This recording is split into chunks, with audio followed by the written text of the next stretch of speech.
Hey, let's look at Hebrews 7 this morning. And I was thinking this week as I was preparing it of the topic of change. Change is hard, isn't it? And most of us don't like it. And why don't we like it? It's because we like our routines, we get in habits, and when change comes, it throws us off.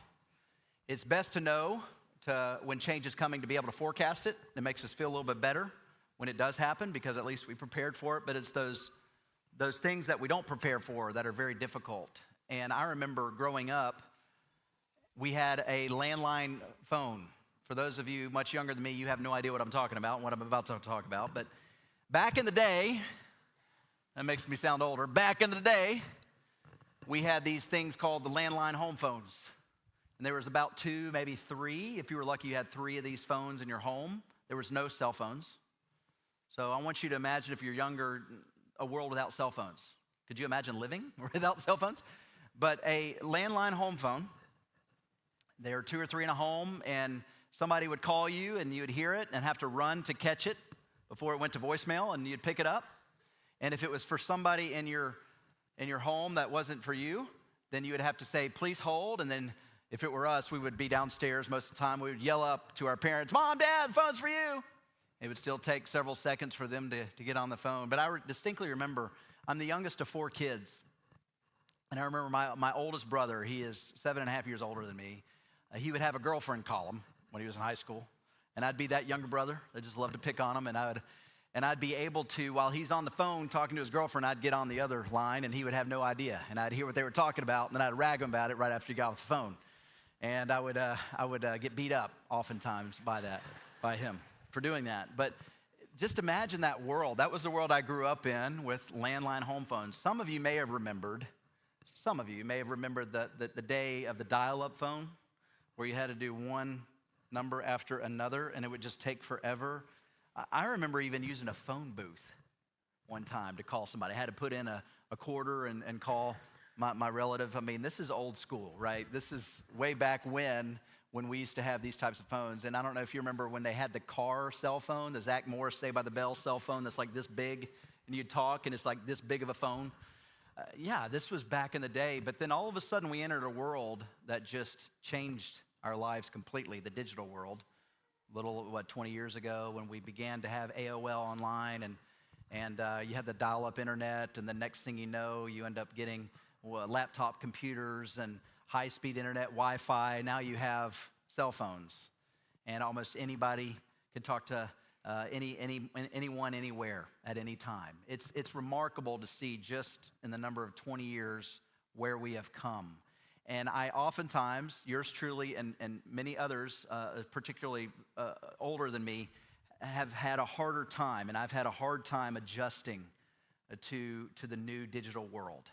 Because there's constant upgrades to your phones. There's constant changes. And it sometimes makes me want to say, I want to go back to when things were a little simpler. But here's the reality, we're not going back. And there's some negatives of where we are today, right? The world of distraction, and you talk on your phone, you're looking down all the time. There's a lot of negatives to the digital age, but there's a lot of positives to the world we're in. And again, it's a time saver. It can be a time saver. Instead of having to say, hold on just a minute and yell up, upstairs, they run to it. Everybody can have a phone, and it's amazing how we're able to talk to people. So this change overall, I would argue, overall, has been positive overall, and it could be good if you use it wisely and you have guardrails around your phone. I bring all this up because it's hard. It's hard when change like this forces you to adjust. And as you look at Hebrews 7, we're going to talk about an interesting man, Melchizedek. But I want you to think about this theme of change, and here's why. The people of Hebrews, they were used to doing a certain thing for 1,500 years. They were used to going through a priest named Aaron and his descendants who were the Levites. They would, for 1,500 years, go through the Levitical line of priests to do the sacrificial worship and to do all of the ceremonial cleansings and all the things you learn about in the Old Testament. They did these certain religious rites and rituals, and it was all through the priesthood of Aaron. So they were used to going through him and his line, and they were used to doing all of these religious practices for 1,500 years. And now, what appeared to them out of nowhere, Jesus came. And Jesus instituted a new priesthood. He didn't come from the line of Aaron. He didn't come from this Levitical line. He came from the tribe of Judah. And he came from the order of Melchizedek, the line of Melchizedek, who didn't have any relation to Aaron. And so the people of Hebrews, they were forced to change even though they didn't want to. They weren't quite ready for it.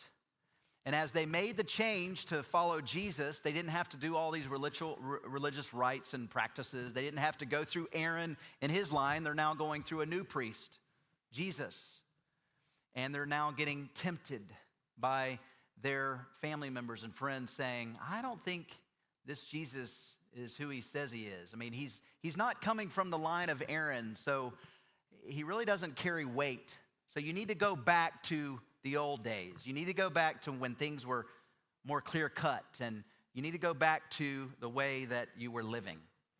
And so many of these Hebrews, they were going back to their Jewish ways as opposed to the better way of following Jesus. So let's look at Hebrews 7, and as we look at it, we're going to see why following Jesus is better than going back to the old school ways of living. And we're going to look at this Melchizedek figure and how Jesus came from that line and that priestly line. So Hebrews chapter 7. For this Melchizedek, king of Salem, priest of the Most High God, met Abraham, and he returning from the slaughter of the kings and blessed him. And to him, Abraham apportioned a tenth part of everything. He is first by translation of his name, King of Righteousness, and then he is also King of Salem, that is, King of Peace. He is without father or mother or genealogy, having neither beginning of days nor end of life, but resembling the Son of God, he continues a priest forever. See how great this man was, to whom Abraham the patriarch gave a tenth of the spoils. And those descendants of Levi who received the priestly office have a commandment in the law to take tithes from the people, that is, from their brothers, though these also are descended from Abraham. But this man who does not have his descent from them received tithes from Abraham and blessed him who had the promises. It is beyond dispute that the inferior is blessed by the superior. In the one case, tithes are received by mortal men, but in the other case, by one of whom it is testified that he lives. One might even say that Levi himself, who receives tithes, paid tithes through Abraham, for he was still in the loins of his ancestor when Melchizedek met him. As for God, his way is perfect, the Lord's word is flawless. He shields all who take refuge in him and him. As we look at this text, 3 questions. Who is Melchizedek? How is Melchizedek like Jesus? And why does all this matter? I bring that up because a couple weeks ago, there were 80 of you in here when we had to go online because of the snow. And I remember preaching the sermon to 80 of you who walked to church and made it here. We talked about Hebrews 6, or really 5 into 6, and how we are to leave the elementary teachings behind and go into deeper theology. Okay, we are to eat meat, steak, meaning we're to go deeper. We're to really explore the riches of Scripture and not just settle on the simple truths of the gospel. Well, here we are. Hebrews 7, we're going to go deep. We're going to talk about the priesthood of Jesus and why this matters. So buckle up and don't fall asleep, because this is really important. Who is Melchizedek? What in the world are we talking about? Melchizedek, who in the world is this? Well, there's a couple references in Scripture that give us an idea of who this Melchizedek man was. The first thing I would say is verse 1, he was a king of Salem. Salem was the first word used for Jerusalem. Salem, Jerusalem. So Jerusalem used to be called Salem. And if you go back to Genesis 14, you'll discover this unique man named Melchizedek. And he was a king of Jerusalem, Salem. The word Mel, or Malak in Hebrew, is king. Zadok is righteousness. We see later in verse 2, he is by translation of his name, King of Righteousness. So Melchizedek was first a king of Jerusalem. Second, we know he was a priest.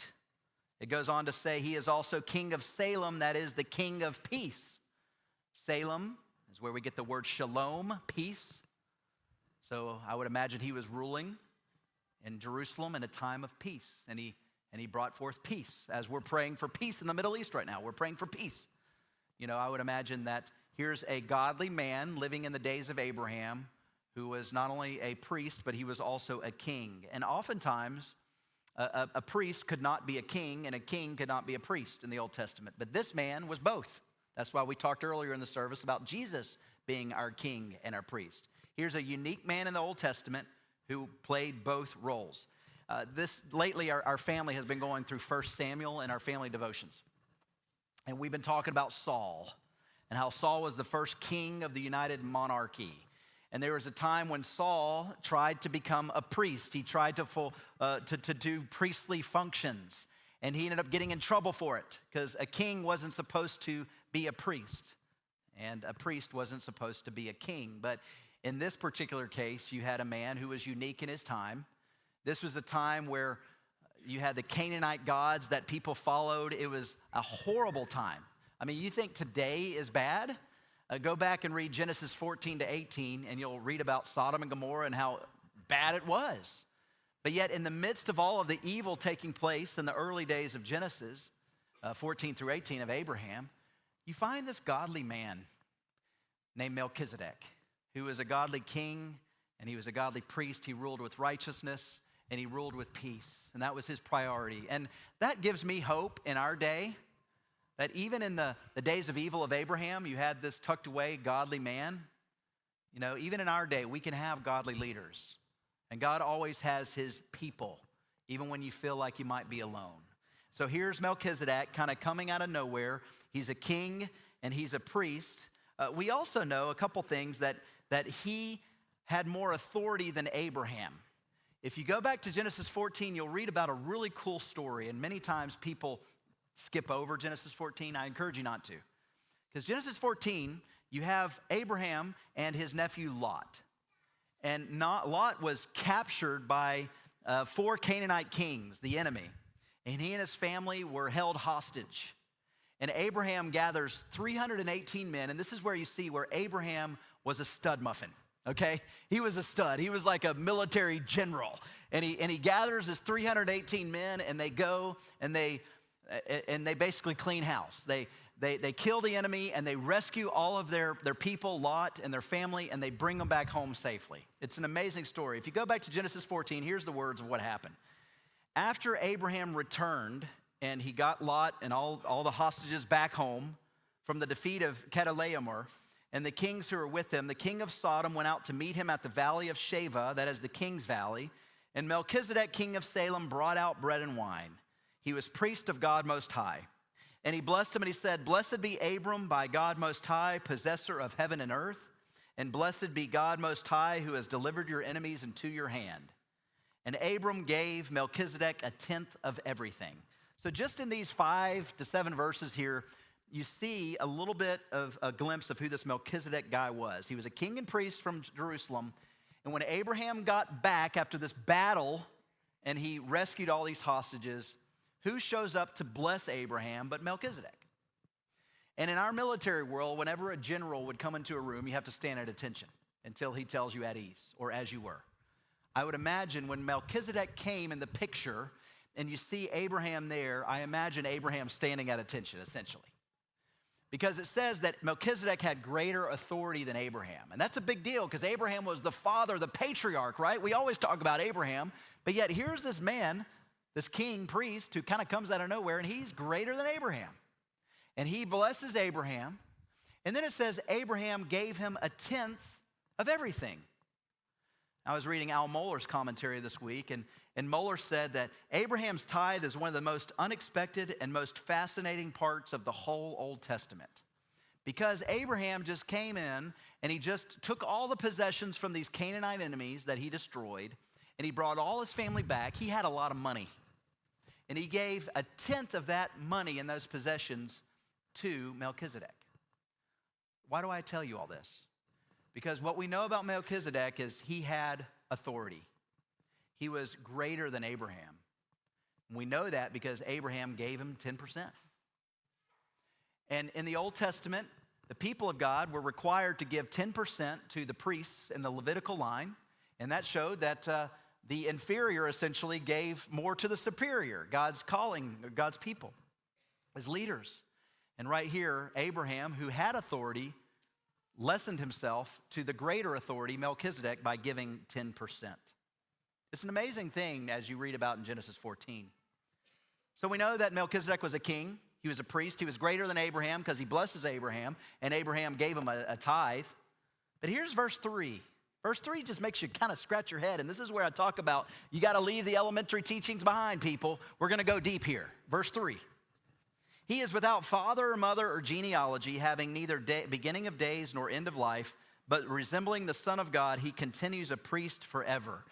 What in the world is he talking about? Is Melchizedek, does he not have a parent? Is he forever? Was there another guy that lives forever? Some scholars actually said Melchizedek was like an angel. Some even said he was a pre-incarnate Christ figure. Some said it was like Jesus coming and Melchizedek was like Christ. I don't believe any of that. I believe that Melchizedek actually had parents. But the reason the author of Hebrews said we don't know anything about his parents is he was trying to compare Melchizedek to Christ. And why do I say that? Verse 3. He resembles the Son of God as he continues a priest forever. In other words, the author of Hebrews, he deliberately omitted the fact, and so did Genesis, that we don't know anything about where Melchizedek came from. He kind of appears on the scene. And the whole reason is he's trying to get you to think about Christ. He's trying to get you to see that Melchizedek is a Christ-like figure. He's not Christ, but he's preparing you for a greater king and priest who is to come. His name is Jesus. That's why he mentions that in verse 3.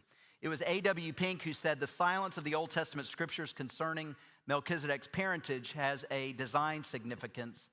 The entire omission was ordered by the Holy Spirit in order to present a perfect type of the Lord Jesus Christ. So this leads to my next point. We talked about who is this Melchizedek guy? I've told you about who he is. Now, how is Melchizedek like Jesus? And as you read through Hebrews, you learn about these things called types. Typology is a theological doctrine. It means a model or a pattern. And a lot of the things in the Old Testament, they pointed you to Christ to come. Prophecies, the sacrifices that were done. All these things were deliberately pointing you to tell you a story about Jesus to come. Melchizedek is another figure, another model, another pattern, another type to get you thinking about a future king and priest who's going to reign forever. So he is like Christ. He's not Christ. He was imperfect like you and me. But he is like him in many ways. So how is he like Christ? Well, first, we know that like Melchizedek, who is a priest and king, Jesus is a priest and king. If you go back to that great Christmas prophecy in Isaiah chapter 9, you'll read these words, that for us a child is born, to us a son is given. The government shall be upon his shoulder. His name will be called Wonderful Counselor, Mighty God, Everlasting Father, Prince of Peace. Of the increase of his government and of peace there will be no end, or on the throne of David and over his kingdom, to establish it and to uphold it with justice and with righteousness from this time forth and forevermore. What this prophecy is telling us is that there's going to be a priest and a king who will reign with righteousness and reign with peace. Who does that sound like? Melchizedek.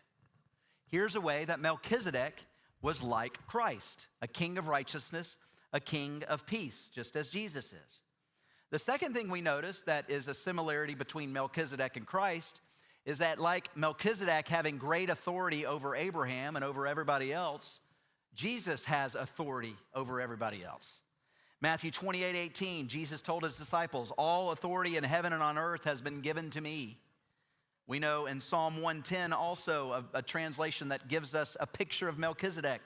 It talks about a prophecy of Jesus, how Jesus was going to say, sit at my right hand until I make your enemies your footstool. The Lord sends forth from Zion your mighty scepter, rule in the midst of your enemies. It goes on to verse 4 to say, the Lord has sworn and will not change his mind. You are a priest forever after the order of Melchizedek. So Melchizedek is mentioned again in Psalm 110. Why? Because it's describing how Melchizedek is a Christ-like figure where he rules forever, he has great authority, he's a priest and a king. The other way that Melchizedek is like Christ, and I've already mentioned it in verse 3, is that he has no beginning and no end. Well, granted, we know Melchizedek had parents. We just don't know about the parents. We don't know about the genealogy. But it kind of tells us that Jesus, or Melchizedek, appeared on the scene. In the same way, Jesus has appeared on the scene. And that is how we see that connection of Melchizedek and Jesus. Jesus has no beginning, no end. And that makes me think of Revelation 22, verse 13, where Jesus said, I am the Alpha and the Omega, the first and the last, the beginning and the end. So what I want you to realize is that Jesus is not like Melchizedek. Verse 3 says, Melchizedek is a lot like Jesus. There's a big difference. If we say Jesus was like Melchizedek, then we're saying the perfect God is like an imperfect king. No. An imperfect king resembles many ways like this perfect King Jesus. That's what I want to emphasize, verse 3. It says he resembles Jesus. Melchizedek resembles Jesus. So, we've learned about who Melchizedek is. We've learned about how he's like Christ. Why in the world does all this matter? Why?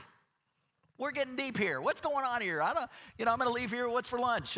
We talked about Melchizedek. Well, why? Why? Let's look at verses 4 through 10 again. See how great this man was to whom Abraham the patriarch gave a tenth of the spoils. And those descendants of Levi who received the priestly office have a commandment in the law to take tithes from the people, that is, from their brothers, though these are also descended from Abraham. But this man who does not have his descent from them received tithes from Abraham and blessed him by whom he had the promises. It is beyond dispute that the inferior is blessed by the superior. In the one case, tithes are received by mortal men, but in the other case, by one of whom it is testified that he lives. One might even say that Levi himself, who receives tithes, paid tithes through Abraham, for he was still in the loins of his ancestor when Melchizedek met him. What in the world are we talking about here? I'm glad you asked. And why is this important? What this is saying is, when Melchizedek came to Abraham, Abraham stood at attention, essentially. Melchizedek blessed Abraham, and then Abraham gave him money, which says that Melchizedek was greater than Abraham. As you read verses 4 through 10, you realize that the Levites and Aaron, they came from who? Abraham. Melchizedek didn't come from Abraham. He was already there. He came from nowhere. We don't know, right? He came from Jerusalem, from a different tribe. But yet, Abraham is recognizing someone greater than him. Verse 10 says, in the loins of Abraham, it's as if the Levites, the priest, Aaron, it's as if through Abraham, they're giving a tithe to Melchizedek. And Melchizedek is blessing the Levites. So let me put all this together. In blessing Abraham, Melchizedek blessed Levi. In receiving a tithe from Abraham, Melchizedek received a tithe from Levi. Again, why does all this matter? It matters because the author of Hebrews is like an attorney. He's making a case. And he's saying, friends, don't leave Jesus. This change you need to wrap around. You need to follow. You need to go forward with this change. This change is going to be good for you. I promise you. Stay with this new change. Because Jesus, although he's not from the line of Levi, he's from the line of Melchizedek, the tribe of Judah, but he is the forever king who will never let you down. But yet you don't like change, people, and you're trying to go back to this Levite thing and this Aaron thing. No. Melchizedek was greater than Abraham. He was greater than Aaron. He was greater than all the Levitical priests. He was the greatest priest. And now there's somebody even greater than Melchizedek, and his name is Jesus. So stay with him. Don't leave Christ. That's the whole theme of the book of Hebrews. Jesus is better than anything you could ever imagine. Better than the angels, better than Moses, better than Aaron, better than the priest, better than the temple worship that they did in the Old Testament. So again, let's go back to the beginning. Change is hard. 1,500 years, these people were going through the motions, and now out of nowhere comes Jesus from a different tribe, a different priest, and they're saying, who is this man? He's not just a priest, but he's also a king. Whoa. And then they began to follow him. But when pressure came, they said, I don't know if I want to follow him anymore. That might be you today.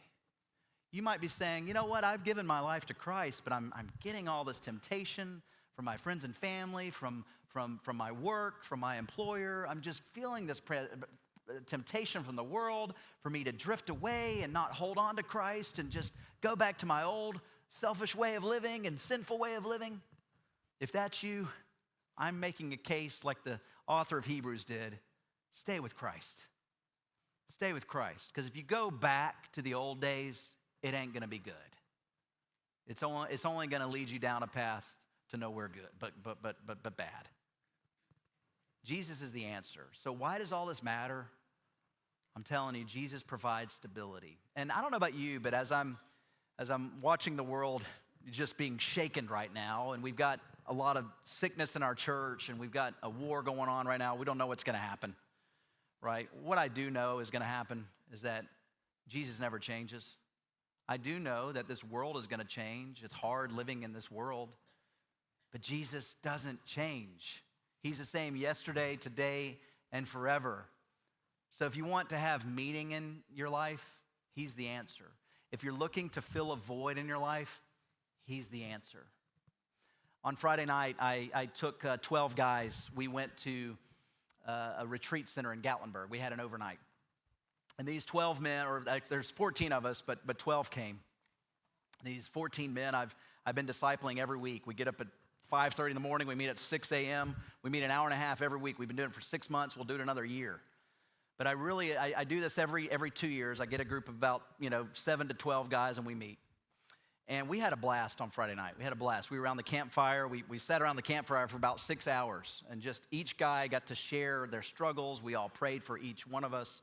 It was just a really enriching time. And I think we got closer as a group, and that was the goal. We kind of we're becoming a band of brothers, right?